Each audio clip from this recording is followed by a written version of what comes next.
Good morning everyone.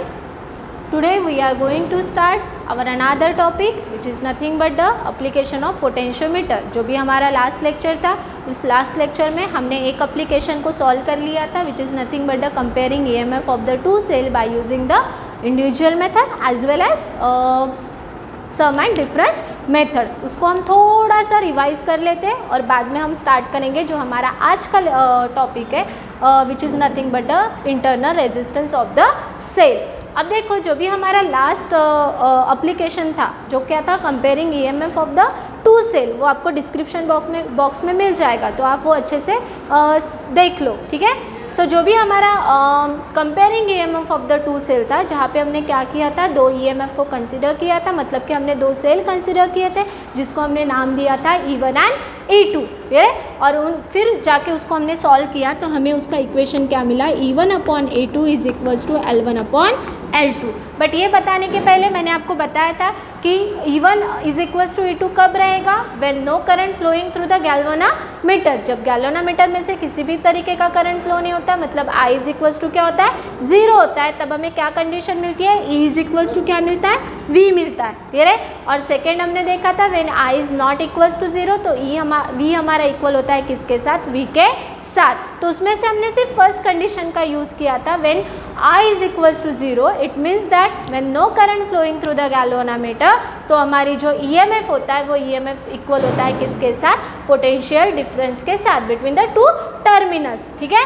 और हमें जो इक्वेशन मिला था वो क्या था, E1/A2 is equals to L1/L2. But ये हमारी कौन सी थी, इंडिविजुअल मेथड थी जहाँ पे हमने सिंपली दो सेल का यूज़ किया था और की का यूज़ किया था K1 एंड K2. सो जब हमें E1 फाइंड करना था तो हमने K1 को क्लोज किया था और जब हमें E2 फाइंड करना था तो हमने किसको क्लोज किया था, K2 को क्लोज किया था. देन हमने अनदर मेथड देखी थी to compare the EMF of the two cell which is nothing but the sum and difference method, जहाँ पे हम 4 कीज़ का यूज़ करते हैं. वेयर एज हमारे पास सेल दो ही होते हैं, E1 एंड E2, क्योंकि हमें दो ही EMF कंपेयर करने हैं सेल के. तो हमने यहाँ पे भी सम एंड डिफरेंस मेथड में भी हमने दो ही EMF कंसिडर किए थे, E1 एंड E2. सिर्फ हमने दो की जगह हमने कितने की का यूज़ किया था, 4 की का यूज़ किया था. ठीक है. जैसे यहाँ पे इंडिविजुअल मेथड में हमें E1 फाइंड करना था तो हमने K1 को क्या किया था, क्लोज किया था. तो वहाँ पे अगर हमें E1 प्लस E2 चाहिए तो हम क्या करेंगे, दो की को क्लोज करेंगे जो हमने A एंड C किया था. और अगर हमें E1 माइनस E2 चाहिए तो हमने क्लोज किया था किसे, B एंड D कीज़ को. ठीक है. वहाँ पे मैंने बताया था कि कब आपको सम लेना है और कब आपको डिफरेंस लेना है. जब E1 का निगेटिव कनेक्टेड रहेगा किसके साथ, E2 के पॉजिटिव के साथ, तो हम क्या लेंगे, सम करेंगे, मतलब रहेगा E1 प्लस E2, तो हमें मिलेगा E1 प्लस E2. ठीक है.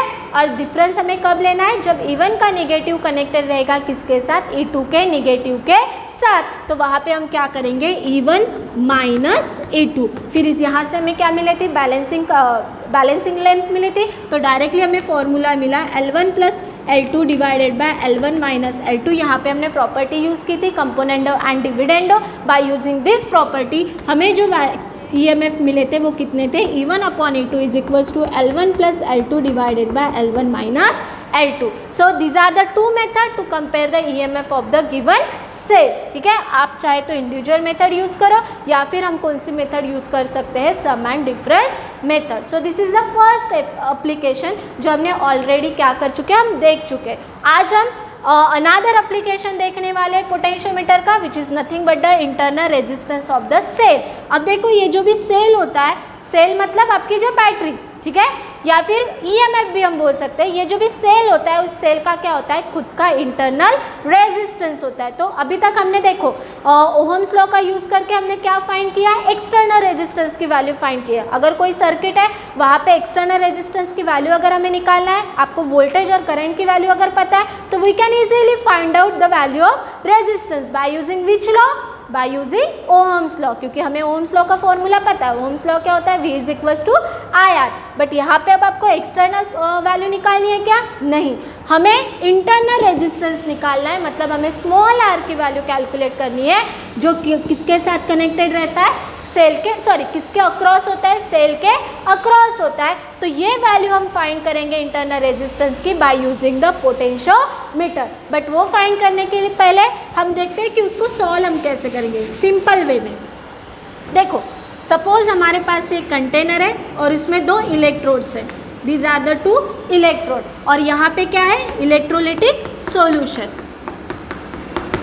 अब देखो इन 2 इलेक्ट्रोड के अक्रॉस का वोल्टेज कितना रहेगा, सपोज वो वोल्टेज है हमारा V, और यहाँ पे हम क्या कंसीडर करेंगे, रेजिस्टेंस बॉक्स। यहाँ पे हमने क्या कनेक्ट किया, रेजिस्टेंस बॉक्स को कनेक्ट किया, और वोल्टेज टर्मिनल के अक्रॉस का जो भी वोल्टेज है वो वोल्टेज कितना है, V है, और यहाँ से करंट कितना फ्लो होगा, I। तो यहाँ पे अगर आपको बोला है कि रेजिस्टेंस की वैल्यू कैलकुलेट करो, तो हम सिंपली क्या अप्लाई करेंगे, V is equals to IR। तो I कितना R कितना रहेगा, V by I is equals to R। But ये R हमारा क्या हो गया, एक्सटर्नल रेजिस्टेंस हो गया, जो कनेक्टेड कहाँ पे, आउटसाइड द सर्किट। बट यहाँ पे हमें क्या फाइंड करना है, इंटरनल रेजिस्टेंस। तो वो जो भी हमारा इंटरनल रेजिस्टेंस है वो यहाँ पे होता है। मतलब अगर यहाँ पे आपके पास EMF की वैल्यू अगर गिवन रही, ठीक है, तो वो EMF फ्लो कैसे होगा, यहाँ से जाएगा, यहाँ से होते होते होते होते यहाँ पे आएगा, फिर से यहाँ पे जाएगा, ठीक है। तो EMF की वैल्यू अगर आपको कैलकुलेट करनी है तो यहाँ पे हमें रेजिस्टेंस को क्या करना पड़ेगा, ऐड करना पड़ेगा, क्योंकि अब आपके पास एक ही रेजिस्टेंस है क्या, नहीं है, हमारे पास सेकेंड रेजिस्टेंस है, वो कितना है, स्मॉल r, जो हमारा क्या है, इंटरनल रेजिस्टेंस है, ठीक है। तो यहाँ से EMF हमें कितना मिलेगा, I in bracket R plus R, ठीक है। यहाँ पे एक्सटर्नल था तो यहाँ पे हमें इंटरनल रेजिस्टेंस की किसी भी तरीके की ज़रूरत नहीं थी, तो हमने सिंपली अप्लाई किया V is equals to IR। So यहाँ से क्या मिला हमें, V by I is equals to R। But अगर आपको इंटरनल रेजिस्टेंस फाइंड करना है और आपको EMF की वैल्यू अगर पता हो तो हम यहाँ पे फॉर्मूला क्या यूज़ करेंगे, E is equals to I in bracket R plus R। अब देखो I is equals to what, यहाँ से I अगर हमें कैलकुलेट करना है तो क्या हो जाएगा, V बाय R हो जाएगा। So E is equals to क्या मिलेगा, V by R in bracket R plus R। अब हम V को शिफ्ट कर देते हैं ऑन दिस साइड, तो क्या हो जाएगा, E by V is equals to R plus R divided by R। R get cancel, कितना मिलेगा, 1। तो क्या हो जाएगा, E by V is equals to 1 plus R upon R। हमें किसकी वैल्यू फाइंड करनी है, स्मॉल r की। तो सबसे पहले हम स्टेप वाइज जाएंगे, 1 को हम शिफ्ट कर देंगे ऑन दिस साइड, तो क्या मिलेगा, R upon R is equals to E by V minus 1, ठीक है। अब हम क्या करेंगे, R को शिफ्ट कर देते हैं ऑन दिस साइड, यहाँ पे ये डिनोमिनेटर इस साइड जाएगा तो बन जाएगा न्यूमरेटर। तो क्या मिलेगा, small r is equals to R in bracket E divided by V minus 1. So this is the value of the internal resistance which is connected across the cell. तो देखो अगर आपको R की वैल्यू पता हो, जो आपको डायरेक्टली मिल जाएगी क्योंकि एक्सटर्नल रेजिस्टेंस है, तो रेजिस्टेंस बॉक्स में से आपको ये वैल्यू मिल जाएगी। हमें पता किसकी वैल्यू होनी चाहिए, E की, साथ ही साथ हमें क्या पता होना चाहिए, वोल्टेज। सारी वैल्यू अगर हम यहाँ पे पुटअप कर देते हैं so we can easily find out the internal resistance of the cell. समझ में आया। अब देखो ये जो भी R है is equals to R, E की तो वैल्यू आपको मिल जाएगी, EMF हमें मिल जाएगा bye using the potentiometer. But हम V कैसे कैलकुलेट करेंगे, तो मैंने आपको 2 कंडीशन बताई थी जब मैंने आपको comparing EMF of the 2 cell पढ़ाया था। वहाँ पे मैंने क्या बताया था, when I is equals to 0 मतलब no current flowing through the galvanometer, then E is equals to what, V, तो आपको E मिल जाएगा, ठीक है। सेकेंड कंडीशन, अब हमें फाइंड क्या करना पड़ेगा, V।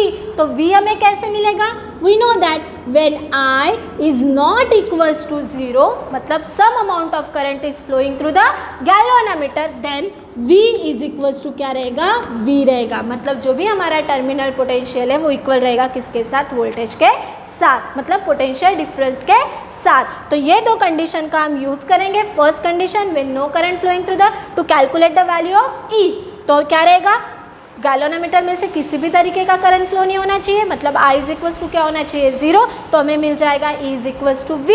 और सेकेंड हमें फाइंड क्या करना है, V। तो V फाइंड करने के लिए हम ऐसी सिचुएशन वहाँ पे डेवलप करेंगे so that I is not equals to 0 रहेगा हमारा, तो हमें क्या मिलेगा, V is equals to V। And by knowing this value we can easily calculate the internal resistance of the cell. तो अब इसी रेजिस्टेंस को हम कैलकुलेट करेंगे, यही फॉर्मूला हम डिराइव करेंगे, बट किसका यूज करके, पोटेंशियोमीटर का यूज करके। समझ में आया यहाँ तक। So let's start.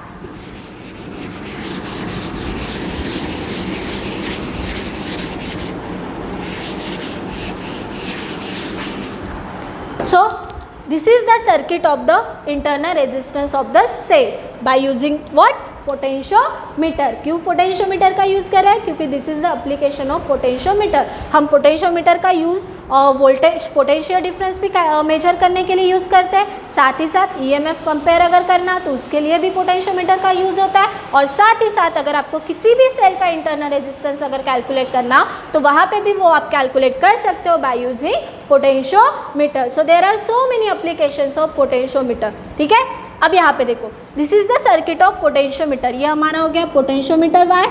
तो क्या रहेगा? It consist of the potentiometer wire PQ which is connected in series with the EMF E, जो हमारा मेन EMF रहेगा, जिसकी वजह से वायर में से क्या होगा? करंट फ्लो होगा. जो करंट क्या होना चाहिए? कांस्टेंट होना चाहिए. सारी चीज़ें मैंने आपको ऑलरेडी बता दी है. ठीक है, वो कनेक्टेड है किसके साथ? वायर. साथ ही साथ वो कनेक्टेड है की के साथ, जो हमारी मेन की रहेंगी. और रियोस्टेट. रियोस्टेट का यूज़ क्यों करते हैं? To adjust the value. ठीक है, सो जो भी हमारा पोटेंशियोमीटर वायर है, this potentiometer wire consist of this potentiometer wire is connected in series with the EMF E की के, यानी कि हमारी प्लग की. और क्या रहेगा? हमारा रियोस्टेट. ठीक है, अब देखो हमें क्या करना है? इंटरनल रेजिस्टेंस फाइंड करना है. किसका? सेल का. तो हम सबसे पहले E1 को इंट्रोड्यूस कर देंगे. क्लियर है? सो E1 हमारा क्या रहेगा? E1 is nothing but the EMF of the cell whose internal resistance is to be measured. जिसकी इंटरनल रेजिस्टेंस की वैल्यू हमें क्या करनी है? कैलकुलेट करनी है. समझ में आया? सो E1 हमारा EMF रहेगा. इसके अक्रॉस कितना इंटरनल रेजिस्टेंस होता है उसकी वैल्यू हमें क्या करनी है? मेजर करनी है. देन जो भी हमारा रेजिस्टेंस बॉक्स है, वेरिएबल रेजिस्टेंस, और हमारी जो भी की है K1, this K1 and S is parallelly connected with the EMF E1. इसको हमने क्या किया है? पैरेलली कनेक्ट किया है. किसके साथ? E1 के साथ. And the negative terminal of the cell E1 is connected with the negative terminal of the galvanometer. Then galvanometer is connected with the jockey. Directly वो कनेक्ट रहेगा किसके साथ? जॉकी के साथ. एक बात आपको याद रखनी है, जो भी हमारा सेल E1 है जिसका इंटरनल रेजिस्टेंस आपको कैलकुलेट करना है, उसका जो पॉजिटिव टर्मिनल है वो कनेक्टेड होना चाहिए किसके साथ? जो हमारी मेन EMF है उसके पॉजिटिव टर्मिनल के साथ. ठीक है, सो क्या रहेगा? यहाँ का वो E1 का जो भी पॉजिटिव टर्मिनल है which is connected to the positive terminal of the main EMF. और नेगेटिव किसके साथ कनेक्टेड रहेगा? गैल्वेनोमीटर के साथ. So this is the construction of the potentiometer. ठीक है, अब हम बात करेंगे वर्किंग के बारे में. सो वर्किंग मैं आपको समझा के दूंगी स्टेप फॉर्म में. ठीक है, सो यहाँ पे मैं लिखूंगी स्टेप 1. अब सबसे पहले आपको क्या करना है? जो भी हमारी मेन की है प्लग की, उसे हम क्या कर देंगे? क्लोज कर देंगे. जैसे ही आप इसे क्लोज कर देते हो, सो क्या होगा? यहाँ से करंट फ्लो होना स्टार्ट हो जाएगा. वो करंट फ्लो होगा कहाँ से? PQ वायर में से. ठीक है, जैसे ही आपका करंट फ्लो हो जाता है तो अब हमें क्या करना है? जॉकी को टैप करना है on both sides of the wire. अगर ये दोनों साइड में जब आप टैप करोगे तो डिफ्लेक्शन क्या आना चाहिए? अपोजिट आना चाहिए. अगर वो अपोजिट नहीं आ रहा है तो आप किसे एडजस्ट करोगे? रियोस्टेट को. रियोस्टेट की मदद से आप इसको एडजस्ट कर लो. सो गैल्वेनोमीटर का डिफ्लेक्शन क्या होना चाहिए? अपोजिट होना चाहिए. जैसे ही आपको गैल्वेनोमीटर का डिफ्लेक्शन अपोजिट मिलता है, इट मीन्स दैट हमारा जो भी सर्किट है वो क्या हो चुका है? और वो करेक्ट है. ठीक है, so this is the method to check the circuit. आप उसको चेक कर सकते हो बाय यूजिंग दिस मेथड. अब देखो, इस की को मैंने क्या रखा है? क्लोज रखा है. वाइल K1 हमारा क्या रहेगा? ओपन रहेगा. It means that no current flowing through the cell E1 में से किसी भी तरीके का करंट फ्लो हो रहा है क्या? नहीं हो रहा है. ठीक है, अब हमने सर्किट को चेक भी कर लिया. अब हम क्या करेंगे? जॉकी को डिफरेंट पॉइंट के ऊपर टैप करेंगे ऑन द वायर. टैप कब तक करना है? जब तक कि हमें क्या नहीं मिलता? नल पॉइंट नहीं मिलता. सपोज हमें नल पॉइंट मिला है P1 के ऊपर, तो सबसे पहले हम कैलकुलेट क्या करेंगे? Balancing line P1. तो यहाँ पे हम क्या लिखेंगे? क्लोज की K and K1 is kept open. हमें सिर्फ किसे क्लोज करना है, मेन की को, वेयरएज जो भी हमारी K1 की रहेगी वो हमें क्या रखना है, ओपन रखना है, so that no current flowing through the cell E1। अब यहाँ पे क्लोज करने के बाद हमने क्या किया, जॉकी को डिफरेंट पॉइंट के ऊपर टैप किया। कब तक टैप करना है, जब तक कि आपको नल डिफ्लेक्शन नहीं मिलता। अब मुझे वो मिल चुका है कहाँ पे, P1 के ऊपर। सो यहाँ पे क्या रहेगा, लेट बैलेंसिंग लेंथ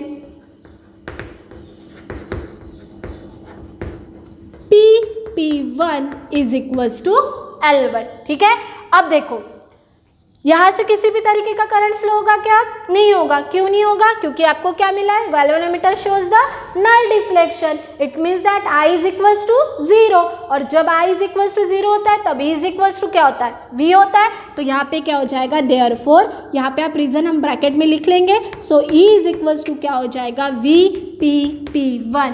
ब्रैकेट में क्या लिखेंगे हम, सिंस नो करंट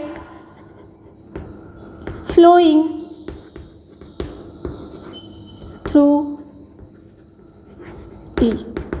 ठीक है, अब क्या हो चुका है, E इज इक्वल्स टू क्या हो जाएगा, VP1। सो यहाँ पे आ जाएगा E1, sorry, no current flowing through the cell E1 में से किसी भी तरीके का करंट फ्लो नहीं हो रहा है। सो यहाँ पे क्या हो जाएगा, E1 is equals to VP1। But according to the principle of potentiometer क्या हो जाएगा, VP1 is directly proportional to L1। So VP1 is equals to क्या हो जाएगा, KL1। So this equals to this, तो क्या मिलेगा, E1 is equals to KL1। इसे हम दे देंगे इक्वेशन नंबर 1। अब हमें E1 मिल चुका है। अब बचा क्या, V बचा है जो कैलकुलेट करना है, क्योंकि हमें पता है जो भी हमारा इंटरनल रेजिस्टेंस का फॉर्मूला है वो क्या होता है, R इन ब्रैकेट E/V-1।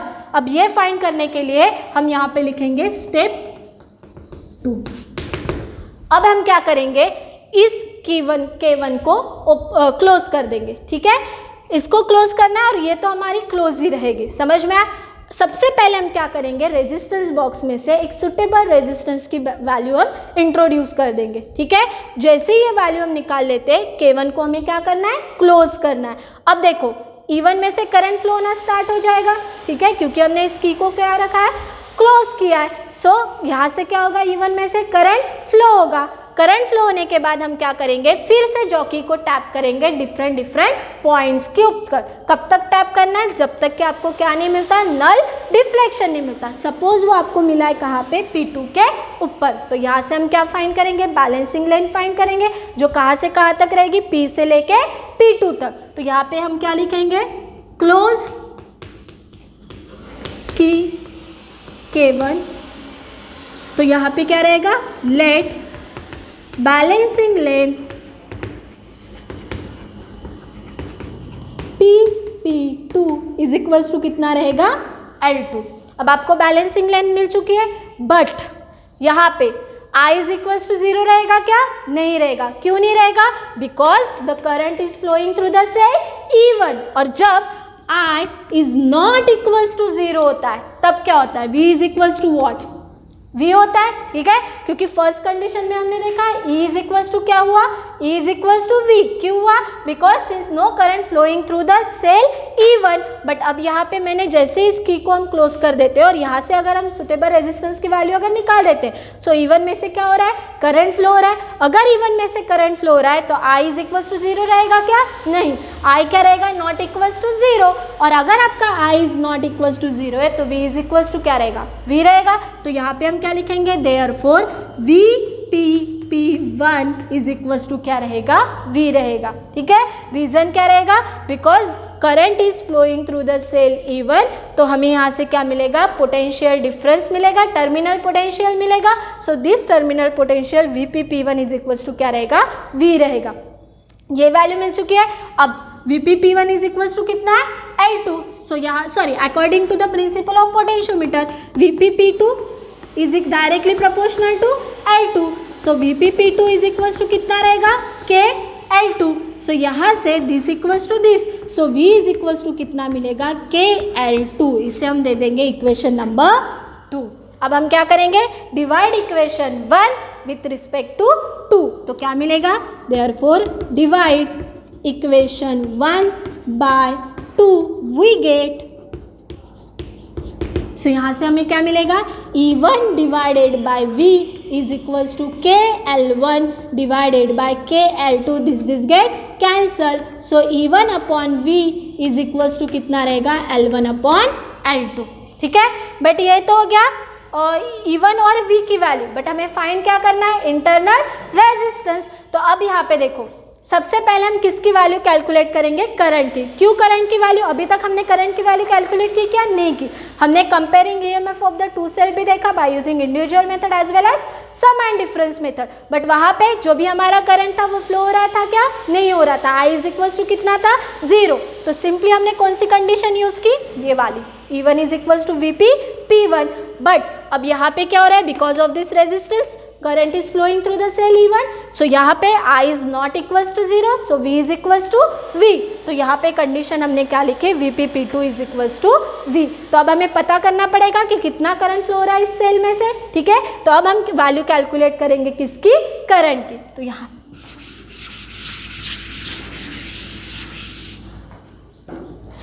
यहाँ पे द करंट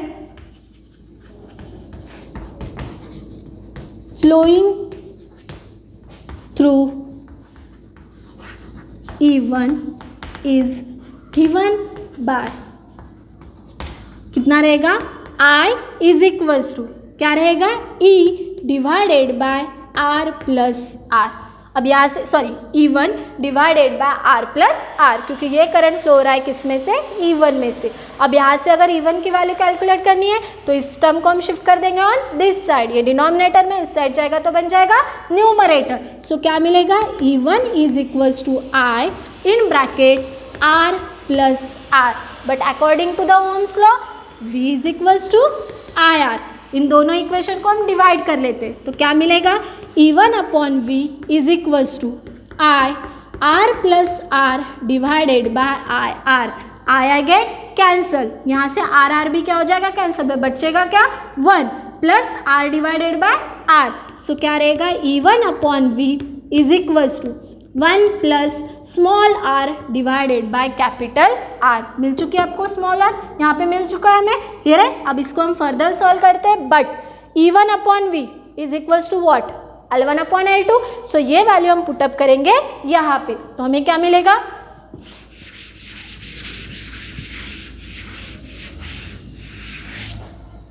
यहाँ पे हम ये वैल्यू पुटअप करते हैं। So L1 upon L2 is equals to 1 plus R upon R।